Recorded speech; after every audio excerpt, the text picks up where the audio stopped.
우리 하나님의 말씀 창세기 5장 1절 말씀 보시겠습니다.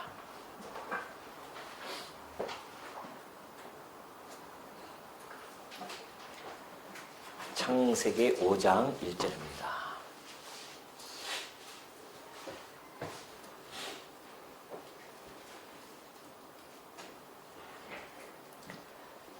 이것은 아담의 계보를 적은 책이니라.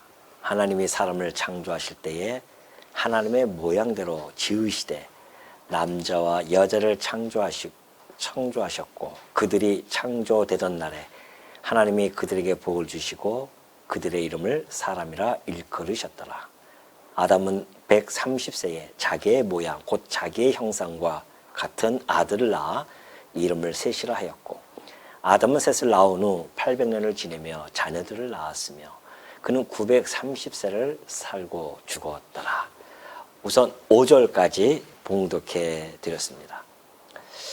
우리 지난 시간에 살펴보았듯이 가인이 아벨을 죽이고 결국 하나님으로부터 저주를 받아 쫓겨나가는 그러한 모습을 살펴본 바가 있습니다. 또한 이 가인의 후손들의 그러한 세상 문명을 발전시켜 나가는 그런 모습도 저희가 상고한 바가 있죠. 그러나 하나님의 자녀들은 하나님의 여호와의 이름을 부르면서 종교적인 그러한 것에 발전이 되어지는 그런 모습도 우리가 살펴보았습니다. 오늘 이 5장의 내용은 계속해서 이제 여호와의 이름을 불렀더라 그랬잖아요. 24장 26절 하반절에 보면은 그때의 사람들이 곧 셋의 후손들이 여호와의 이름을 부릅니다. 그러면서 그 여호와의 이름을 부른 자들의 계보가 이제 5장에 나오는 겁니다. 그래서 이것은 아담의 계보를 적은 책이라 그러죠. 아담 이 후손에 가인의 족보는 뺍니다.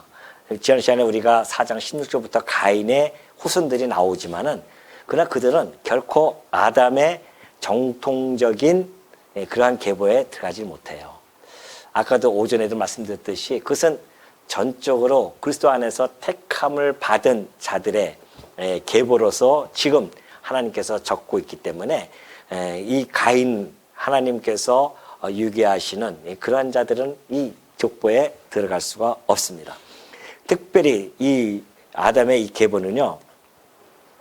택한 자의 족보거든요. 택한 자의 족보라고 하는 것은 곧 여자의 후손으로 오실 예수 메시아 그리스도죠. 그 메시아에 대한 족보를 여기서 기록합니다.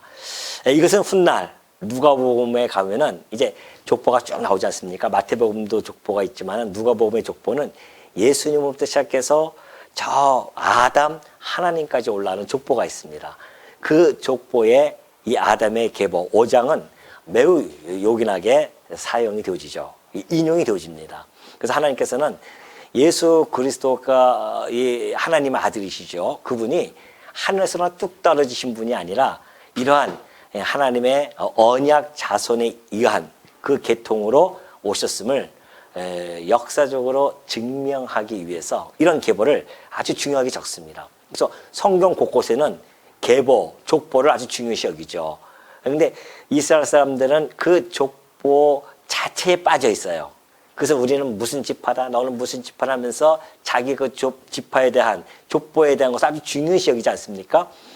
그러나 실상은 하나님께서 그 족보를 내려주신 것은 이걸 책에다 기록하라고 하는 것은 바로 여자의 후손의 족보를 정확하게 기록해 줌으로 말미암아 하나님의 언약이 어떻게 이루어지는지 하나님의 이 구속의 역사가 어떻게 전개되어져 가는지에 대한 과정을 잘 그려주고 있는 것이죠.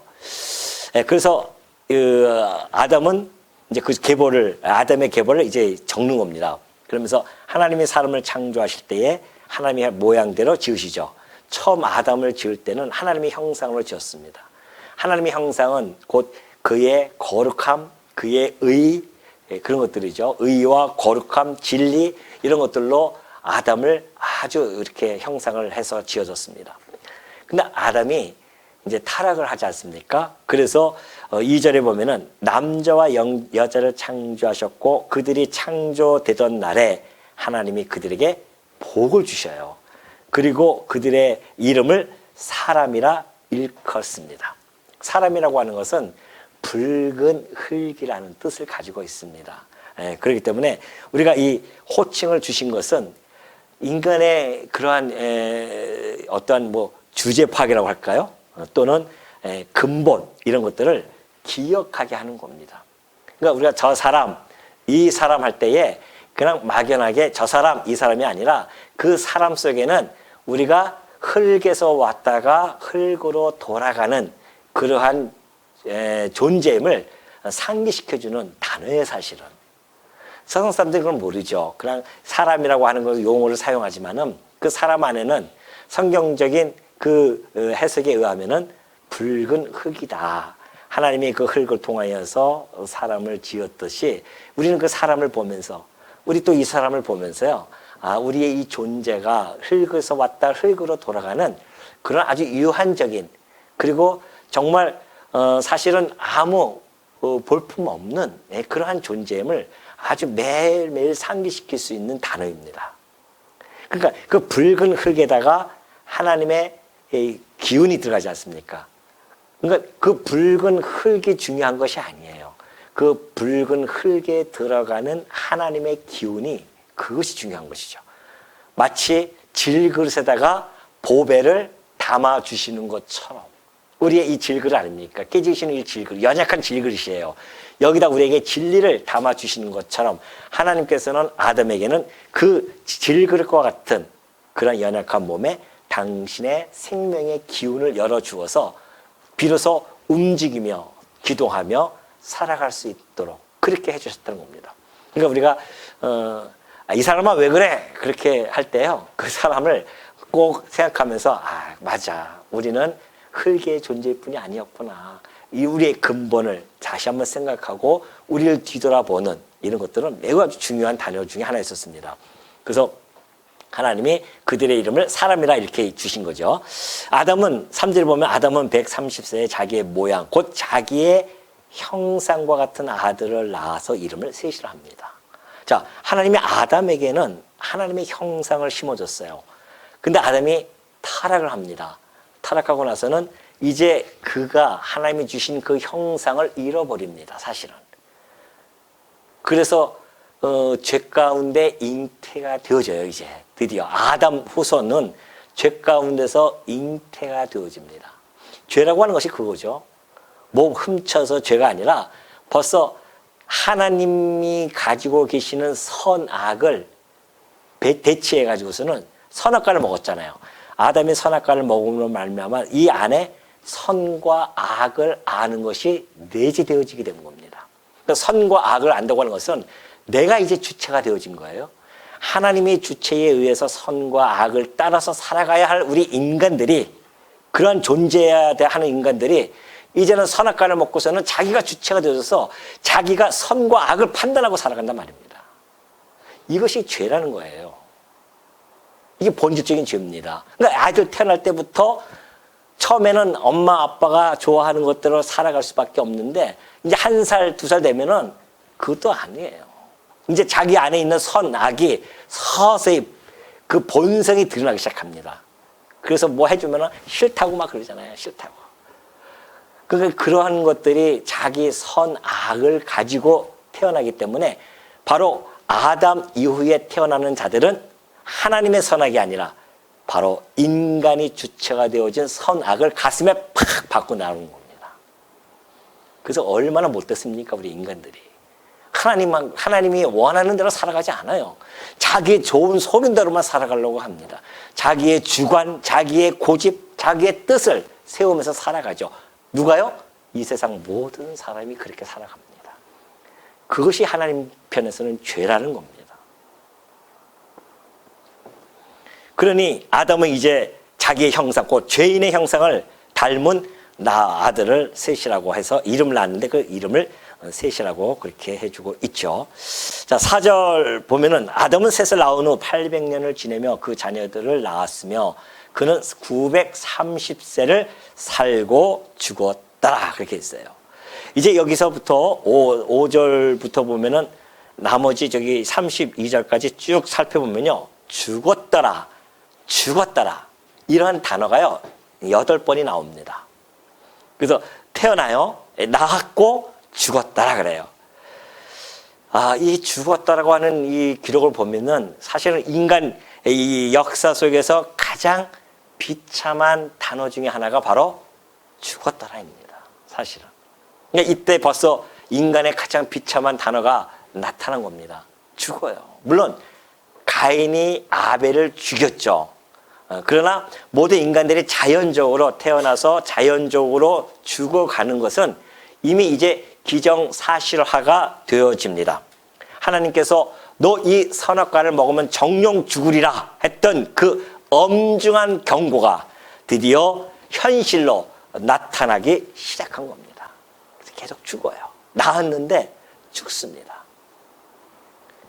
그래서 인간이 한번 태어나면 반드시 죽을 수밖에 없음을 아주 웅변적으로 지금 여기서 잘 전해주고 있습니다. 그러니까 이 죽음이라고 하는 것은요, 우리 인간들에게 있어서는 절대 극복할 수 없는 그러한 한계예요. 많은 사람, 우리 인간들이 자기네들의 지능을 가지고 얼마나 과학을 발달시키고 의학을 발달시키고 있습니까? 그들의 꿈은 우리가 인간이 좀 오래오래 사는 것, 그것이 인간들이 가지고 있는 꿈이에요. 그래서 얼마 전에 그 슬로건이 나온 겁니다. 드디어 100세 시대가 왔다는 거 아니겠어요? 100세 시대에 왔다고 막 그냥 크게 빵빵 치면서 그래서 사람들이 이제는 우리는 100세까지 살 수 있다 그런 겁니다. 아니 70살 살고 죽으나 100살 살고 죽으나 뭐가 다름이 있습니까? 오히려 오래 살면 살수록 서글픔뿐이 남지 않습니다. 이 죽음이라고 하는 것이 한계가 있는 거죠. 물론 이 시대에는 이제 이따가 설명하겠지만은 벌써 800살, 900살까지 살고 있지 않습니까? 그러나 이미 인생은 성경에서 규정해 준 것처럼 인생의 연수가 몇 살이라고요? 70입니다. 70이라고요? 깜짝 놀라시잖아요, 지금. 얼마 안 남았잖아요, 우리가 지금. 제가, 얼마 안 남았어요, 진짜. 그래도 좀 강건하면은 몇 살이라고요? 80이에요, 강건해도. 그거 넘어가면은 그때부터는 사실 사는 게 아닙니다. 여기서 치고 저기서 치고 그러다가 어쩔 수 없이 병들고 아프면은 요양원에 갑니다. 곳곳에 나오잖아요. 요양원에 가면은 잘해주는 것도 있지만은 그 늙은 힘없는 사람들을 때리기도 하고 핍박을 하기도 하고 무시하고 이런 것을 다 당해요. 나는 안 그럴 거야. 안 당할 거야. 그런 눈빛 같은데요. 안 그렇습니다. 저도 그거 생각하면 끔찍해요. 차라리 교통사고 나서 딱 한순간 죽는 것이 가장 큰 복입니다. 우리는 그걸 몰라요. 교통사고 나면 아이고 무슨 죄를 졌길래 저렇게 죽었을까 했는데 오히려 그것이 진짜 깔끔하고 깨끗하고 복입니다. 그게. 늙어가지고서는 온갖 걸 다 보여주고서는 그렇게까지 사느니 차라리 그것이 훨씬 낫죠. 그러나 우리의 인생은 우리가 알 수가 없단 말입니다. 우리의 생명은 하나님께서 주관하고 계시는데 그러니까 우리는 늘 뭘 준비해야 된다? 죽음을 준비하면서 살아가야 된단 말입니다. 그러나 하나님을 모르는 자들은 그 죽음 앞에서 서글픔과 괴로움과 슬픔 속에서 살아가지 않습니까? 그러나 이 죽음의 굴레라고 하는 것은 성도에게 있어서는 오히려 기쁨과 즐거움으로 다가올 뿐만 아니라 그 죽음을 준비할 때 기쁨으로 준비할 수가 있습니다. 왜 그러냐면은 우리 이 죽음의 굴레는 십자가에서 죽으셨다가 사망의 권세를 깨뜨리고 3일 만에 부활하신 그리스도 안에 있을 때는 이 죽음의 굴레를 어떻게 해요? 벗어날 수가 있기 때문에 그렇습니다. 이 세상 모든 인간들은 죽음의 굴레에서 벗어날 수가 없어요. 그래서 두려워하는 겁니다. 그러나 우리는 그 죽음을 두려워하지 않는 것은 이 죽음의 굴레라고 하는 것이 우리를 억제할 수가 없고 우리를 잡아둘 수가 없습니다. 우리는 부활하신 그리스도와 한 몸이 되어졌기 때문에 우리는 바로 거기서 그 일을 할 수 있는, 부활할 수 있는 그런 존재들이죠. 그래서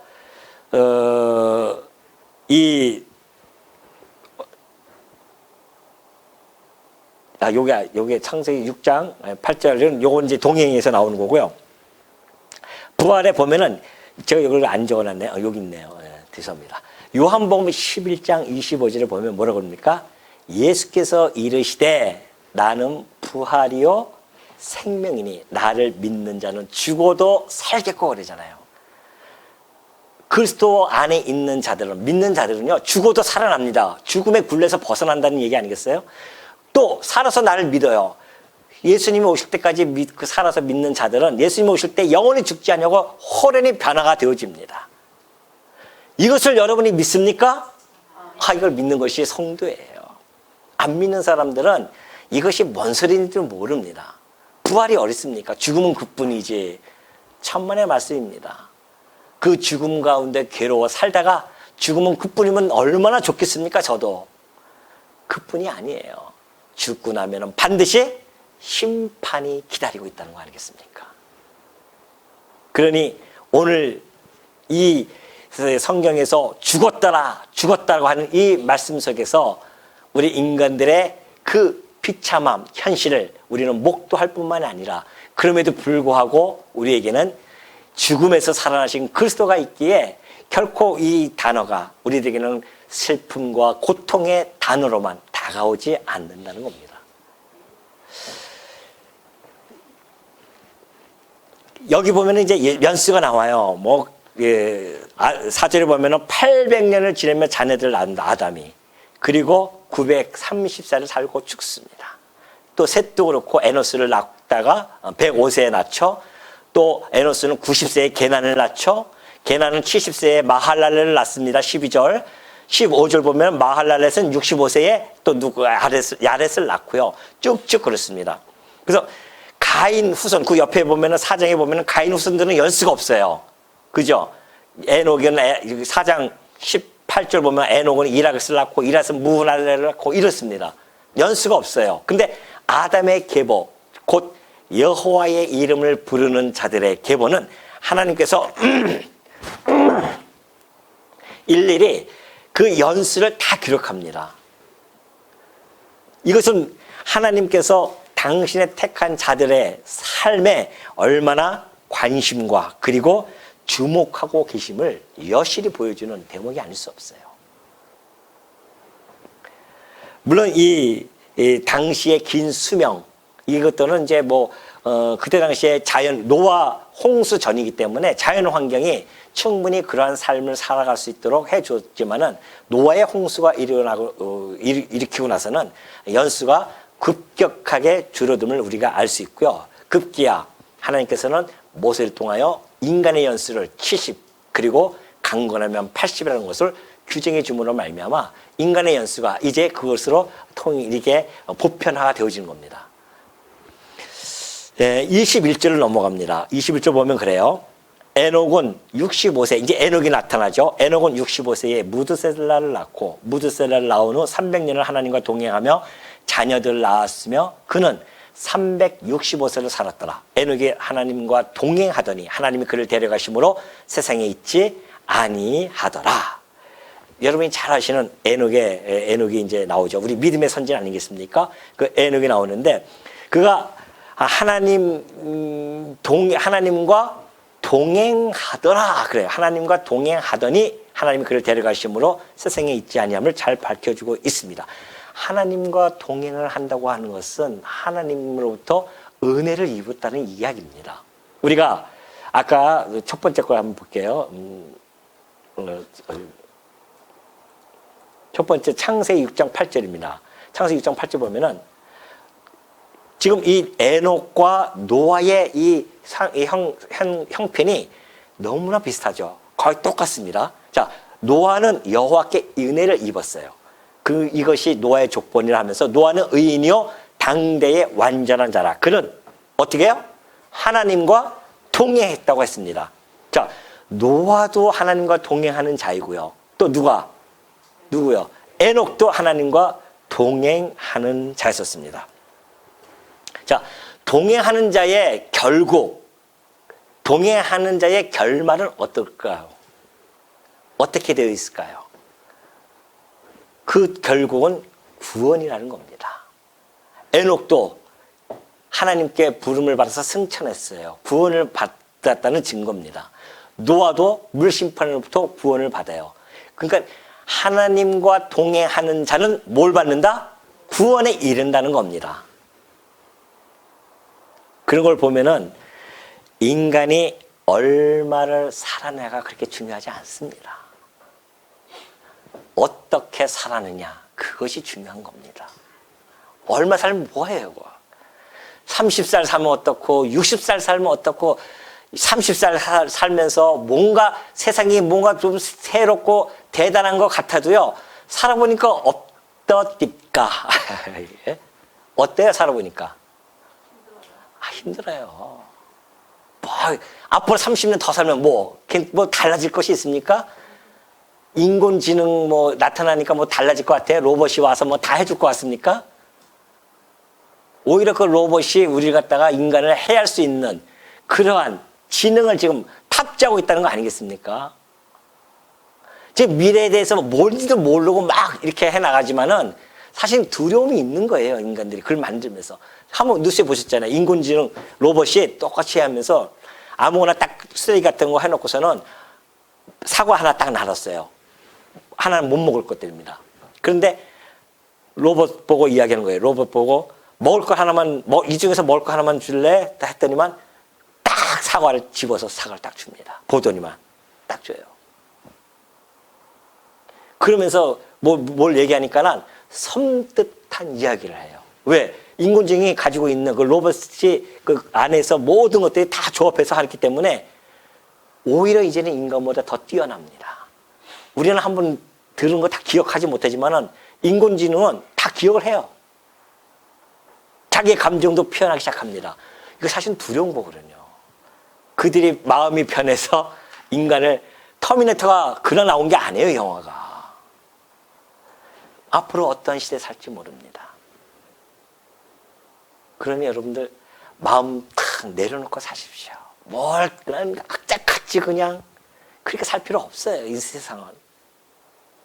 우리의 이 소망 하나님을 바라보면서 하나님이 주시는 그 평안과 희락과 기쁨을 누리면서 살아가는 것이 우리 성도에 주신 하나님의 복이란 말입니다. 신령한 복이에요.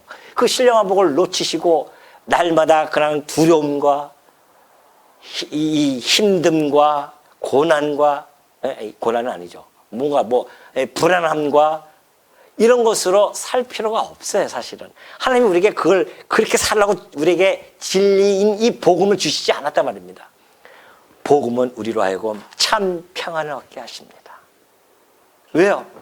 죽음으로부터 우리는 승리하는 그런 복음의 말씀이기 때문에 그래요.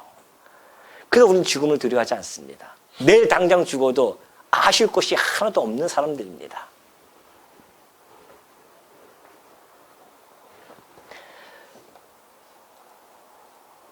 미가서 6장 8절을 보면은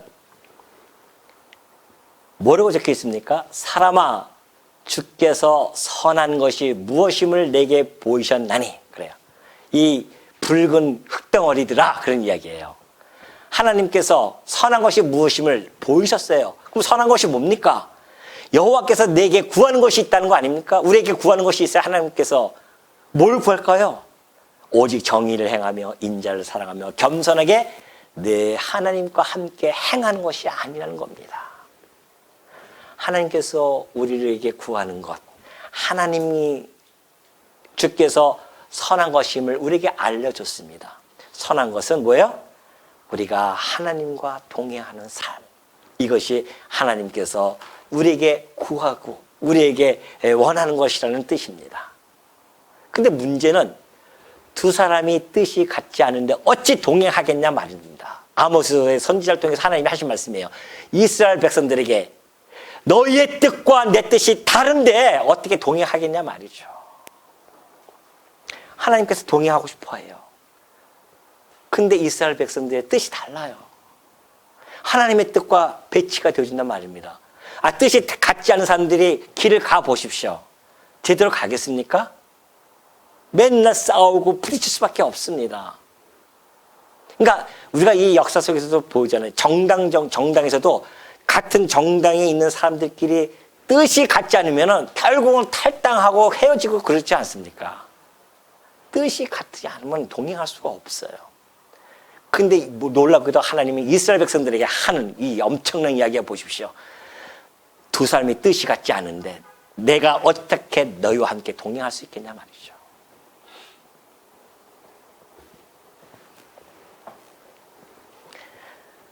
하나님과 동행한다고 하는 것은 곧 하나님을 기쁘시게 하는 자입니다. 이것이 바로 히브리서 기자가 에녹을 향해서 이렇게 평가를 내렸어요. 믿음으로 에녹은 죽음을 보지 않고 옮겨졌으니 그래요. 이 승천했다는 겁니다. 죽음을 이 땅에서 보지 않았어요. 하나님과 동행하는 자였었는데 하나님이 그를 옮기셔요. 다시 보이지 아니하였느니라. 그는 옮겨지기 전에 하나님은 어떻게 해요? 기쁘시게 하는 자였었습니다. 어떻게 기쁘겠다고요? 하나님과 동행했습니다. 그러면 하나님과 동행했다고 하는 것은 뭐예요? 하나님과 에녹의 뜻이 같았다는 겁니다. 그러니까 우리가 로마서에서 바울이 그러잖아요. 복음에 대해서 쫙 설명하고 12장에서 뭐라고 설명합니까? 그러므로 하나님의 선하고 온전하신 뜻이 무엇인지 어떻게 알아? 분별하면서 살아가는 것이 성도입니다. 자기 뜻을 그냥 내세워서 살아가는 것이 아니에요. 하나님의 뜻을 분별해야 하는 것이 성도의 몫입니다. 그래야 하나님의 뜻을 분별해야 하나님과 동행할 수 있고요. 뜻이 같으니까 하나님과 동행할 뿐만 아니라 하나님과 동행하는 자를 하나님은 어떻게 보신다? 기쁘시게 여기시는 자입니다. 그러니 믿음이 없이는 하나님을 기쁘시게 하지 못합니다. 믿음이 있어야 돼요. 그 믿음은 하나님의 뜻이에요. 그 하나님의 뜻이 뭔가? 하나님이 보내신 그 아들을 믿는 겁니다. 예수 그리스도를 믿는 것이 하나님이 기쁘신 뜻이에요. 그러니까 우리가 예수 그리스도를 믿었다? 하나님과 뜻이 어때요? 같다는 겁니다. 그래서 우리가 하나님과 동행할 수 있는 겁니다. 하나님이 우리 마음에 임재할 수 있는 이유는 우리가 예수 그리스도를 믿었기 때문에 하나님께서 우리와 함께 하고 계시는 겁니다. 지금 동행하고 있는 거예요, 우리가.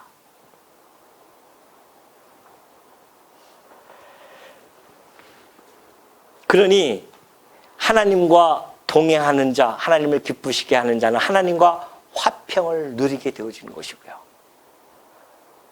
화평을 누린다고 하는 것은 바로 하나님과 화해가 되어졌다는 이야기고 뜻이 같아졌다는 이야기고 그로 말미암아 성령께서 우리와 함께 교통하고 계심을 잘 보여주고 있죠. 그러니 여러분 하나님과 동행하는 것만이 그냥 이 땅에 태어나서 그냥 왔다가 가는 죽는 그런 허물을 극복할 수가 있습니다. 많은 사람들은 낳고 죽고 해요.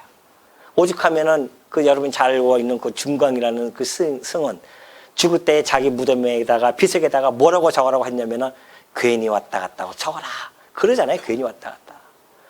허무하다니까요. 하나님과 동행하지 아니하는 삶은 허무할 수밖에 없습니다.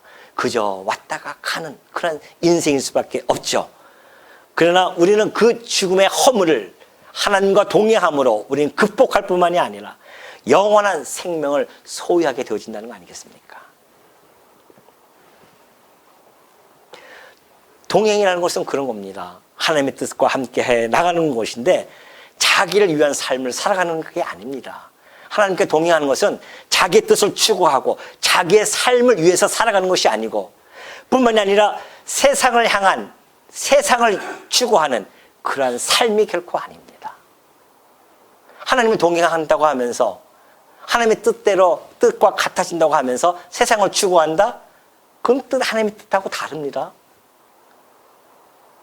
자기 뜻대로 살아가면서 자기 좋은 소견대로 살아가면서 하나님 뜻과 동행할 수 있다고요? 천만의 말씀입니다. 동행이라고 하는 것은 이 세상의 온갖 유혹과 시험으로부터 계속해서 싸워나가는 우리 생애의 기업과 같습니다. 일생에 우리가 살아가면서 기업을 쌓아야 되는데 그것이 하나님과 동행하기 위해서는 우리의 세상에서 오는 온갖 유혹, 온갖 시험, 이것들과 싸워나가는 것이죠. 지속적으로. 어저께 하나님 동행하고 오늘은 세상을 추구하고 살아가는 자들이 아니라 지속적으로 날마다 하나님과 동행함으로 말미암아 이것이 최고의 나의 삶의 기쁨이고 그리고 내 생명의 양식이라고 생각하면서 살아가는 삶. 바울은 그래서 동행하는 삶을 이렇게 잘 표현해주고 있습니다. 빌립보서 1장 27절 보면 그래요.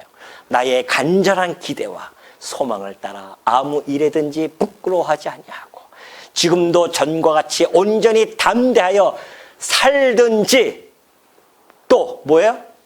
죽든지 내 몸에서 그리스도가 존귀하게 되려 하려 하나니. 내 몸에서 그리스도가 함께하고 계시는데 내가 존귀함이 되어지는 것이 아니라 내 안에 있는 그리스도가 존귀하게 되어지는 것. 이것이 하나님과 동행하는 구체적인 삶입니다. 이는 내게 사는 것이 그리스도니 죽는 것도 유익함이라. 바울은 늘 그리스도와 함께 사는 것, 삶을 내가 이 땅에 살아가서도 그리스도와 함께 사는 것, 죽어서도 그리스도와 함께 사니 우리는 사나 죽으나 아무 거기에 뭐 연연할 필요 없어요. 죽어도 우리는 유익함이라는 겁니다. 그러면서 시편 기자는 또 이렇게 이야기합니다. 내가 평생토록 내가 살아있는 동안 뭘 한다? 여호와께 노래하며 내 하나님을 찬양하리로다. 노래 여호와를 찬양하고 여호와를 노래하고 이것이 하나님과 동행하는 삶입니다. 에녹은 바로 이렇게 살았다는 거 아니겠어요? 평생도록 여호와께 노래하며 여호와의 이름을 부르면서 하나님을 찬송하면서 살아갔던 에녹이었습니다. 하나님이 얼마나 기쁘시게 여겼는지 이 땅에서 죽음을 보지 아니하고 승천하는 이 놀라운 역사가 벌어진 거 아니겠냐 말이죠.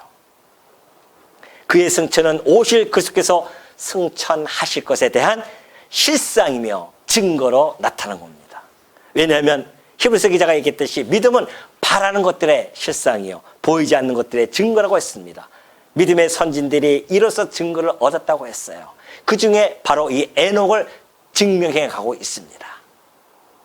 그러니까 에녹의 이 승천 사건은 오실 그리스도가 승천하실 것을 실상으로 보여줬던 사건이었었고 그것이 곧 그리스도의 승천을 증거했던 그런 모습이었습니다. 에녹은 예언자였습니다. 예언자였어요. 그는 이 땅에 와서 두 가지를 예언하고 갔었습니다.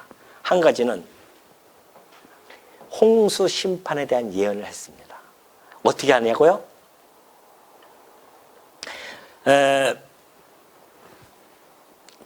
28절입니다.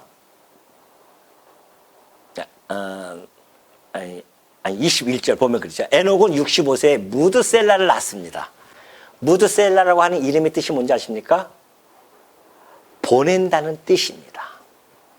보낸다는 뜻이에요. 그러니까 그 뜻을 함의하고 있는데 이것은 곧 심판, 홍수 심판에 대한 예언을 이 무드셀라는 알고서는 그 아들을 통하여서 이미 예언을 해주고 있는 거죠. 에녹은 이 예언자이기 때문에 아들의 이름을 무드셀라로 지므로 곧 하나님께서 홍수 심판을 해 갈 것이다 라고 그렇게 예언적으로 그 이름에다가 그 의미를 담아서 이름을 줘주게 됩니다. 그렇기 때문에 홍수가 노아 600세에 홍수가 지어지잖아요.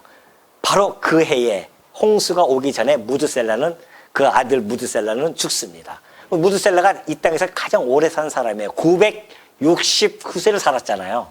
가장 오래 살았습니다. 하나님께서 당신의 언약 자손, 이 계보에 있는 언약 자손들은 홍수 심판전에 다 데려갔습니다. 마지막 무드셀라 오래 살았는데 그때까지 살다가 그가 홍수 나기 전에 하나님께서 데려가셔요. 또 하나의 예언을 해나갑니다. 그것이 유다서 1장 14절에 잘 나타났어요. 아담의 7대손 에녹이 그러죠. 아담의 7대손 에녹이 이 사람들에 대하여 예언하여 이르되 그래요. 유다가 지금 설명해 나가는 이 사람들이라고 하는 것은 예수 그리스도를 영접하지 않는 자들을 이야기합니다. 그들에 대하여 예언했습니다. 일찍이. 이게 언제적 이야기입니까? 노아, 홍수, 심판전의 에녹이 일찍이 예수님이 재림할 것을, 재림주로, 심판주로 오실 것을 이미 이때 예언을 해줬어요. 셋째서 에녹이 이 사람들에 대하여 예언하여 이르되 보라, 주께서 그 수만의 거룩한 자와 함께 임하셨나니 이는 무사람을 심판하사 모든 경건하지 않은 자가 경건하지 않게 행한 모든 경건하지 않은 일과 또 경건하지 않은 죄인들이 주를 거슬러 한 모든 완악한 말로 말미암아 그들을 정죄하려 하심이라. 우리 주님이 심판주로 이 땅에 올 것을 이때 그걸 바라보면서 예언을 합니다. 에녹이. 그러니 하나님의 뜻과 얼마나 부합되어진 삶이었었습니까? 하나님 너무 기뻐서 이 에녹을 승천하여서 하나님이 직접 데려가셨다는 거 아니겠어요? 오늘 이 시대에 우리는 우리도 구원에 이른다고 하는 것은 바로 에녹처럼 하나님과 동행하면서 지금도 여전히 우리는 하나님의 뜻을 분별하면서 말씀을 통해서 하나님의 뜻을 분별하면서 살아가고 있지 않습니까? 마음속에 꼭 간직하시기 바랍니다. 우리가 누군가? 내가 지금 정말 진정으로 하나님과 동행하는 자인지, 하나님의 기쁘신 뜻에 부합되어진 삶을 살아가고 있지는 않는지, 우리가 항상 우리를 성찰하고 뒤돌아보면서 에녹처럼 노아처럼 살든지 죽든지 오로지 하나님만을 바라보면서 살아가는 삶 매우 중요하다는 것을 이 창세기 5장에서는 우리들에게 잘 전해주고 있어요. 28절 보면 그러죠. 라멕은 182세의 아들을 낳고 이름을 노아라 하여 이르되 여호와께서 땅을 저주하심으로 수고롭게 일하는 우리를 이 아들이 안위하리라 하였더라. 라멕은 노아를 낳은 후 595년을 지내며 자녀들을 낳았으며 그는 777세를 살고 죽었더라. 노아는 500세 된 후에 셈과 함과 야벳을 낳았더라. 노아라는 그 이름의 뜻을 밑에 보면은 안위함, 곧 안식 이런 뜻을 가지고 있다고 했죠. 물론 노아도 안식의 주인으로 오실 메시아에 대한 예표로서 예표인 인물은 틀림없죠. 온 인류가 심판을 당하지만은 노아가 살아남아서 메시아의 족보를 이어가지 않습니까? 그래서 결국은 우리 하나님의 백성들을 안위하게 만든단 말입니다. 그러니까 저주를 받아서 땀을 흘리며 수고로움, 죄 가운데서 그렇게 살아가는 자들을 안위하게 한다고 하는 것은 그 거룩부터 구원함을 줄 수 있는 그런 뜻을 함축하고 있거든요. 오늘 우리 예수 그리스도께서 이 땅에 오셔서 죄 가운데에서 정말 고통과 괴로움 속에서 살아가는 우리들에게 참 평강을 주신다고 했습니다. 참 안식을 주신다고 했습니다. 왜냐하면 우리 주님은 안식의 뭐예요? 주인 아니겠냐 말이죠. 안식의 주인이 오신 우리 주님께서 우리 그리스도 안에 있는 자들에게는 참 안식을 얻는 겁니다. 그러니까 불안해하지 마십시오. 두려워하지 마시라니까요. 내일에 대한 불투명 때문에 괴로워하고 두려워하고 그럴 필요 없습니다. 하나님 예수님께서 말씀해 주었듯이 우리는 세상에서 주어지는 평안과 같지 않은 평안을 주어짐을 받았기 때문에 그 평안을 누리는 자들입니다.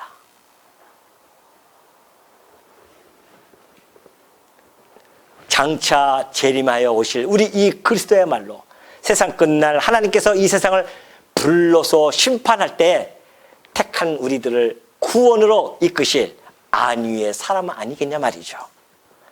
그런 의미에서 노아는 오실 예수 그리스도에 대한 뭐였다? 예표적인 인물이었다는 겁니다. 그리고 32절에 보면 노아는 500세 된 후에 드디어 셈과 함과 야벳을 낳습니다. 600세에 홍수가 와요. 100년 전에 바로 함과 셈과 야벳을 낳습니다. 근데 여러분 눈여겨보시면 알겠지만은 그 조상들은 100년 어간에서 아이들을 낳아요. 근데 노아만큼은 500세 때까지 아이가 없습니다. 그때 당시에 생육하고 번성, 자기 자식이 없다고 하는 것은 얼마나 큰 고통이 아닐 수 없습니다. 얼마나 걱정스럽기도 하겠어요. 그럼에도 불구하고 노아는 하나님께 은혜를 입고 하나님과 동행하면서 그 힘든 시련의 기간을 묵묵히 견뎌냅니다. 500년 동안에 자식도 없이. 어떠한 시련과 공고함도 잘 견뎌내며 다져지게 해놓고 하나님이 쓰신다는 거 아니겠어요? 그러니까 우리가 오늘 어떤 고난, 공고함이 있으면은 그거 거부하고 나에게 왜 하나님 고난을 주십니까? 내게 왜 이런 시련을 주십니까? 그렇게 항변할 것이 아니라는 겁니다. 하나님께서 우리에게 시련과 공고함을 주시는 것은 우리 되게 만드시는 하나님의 작업이고 그걸 통해서 당신의 하나님 자녀답게 만들어가는 정금같이 만들어가는 하나의 재련 과정이에요. 노아도 그랬었고 아브라함도 그렇지 않습니까? 아브라함도 100세 때까지 아기를 낳지 못해요. 그러다가 하나님께서 그 아기를 주셔서 그 약속의 자녀의 씨를 계보를 이어가지 않냐 말이죠. 이것이 하나님의 자녀들에게 행하시는 하나님의 섭리 겪는 방법 중에 하나입니다.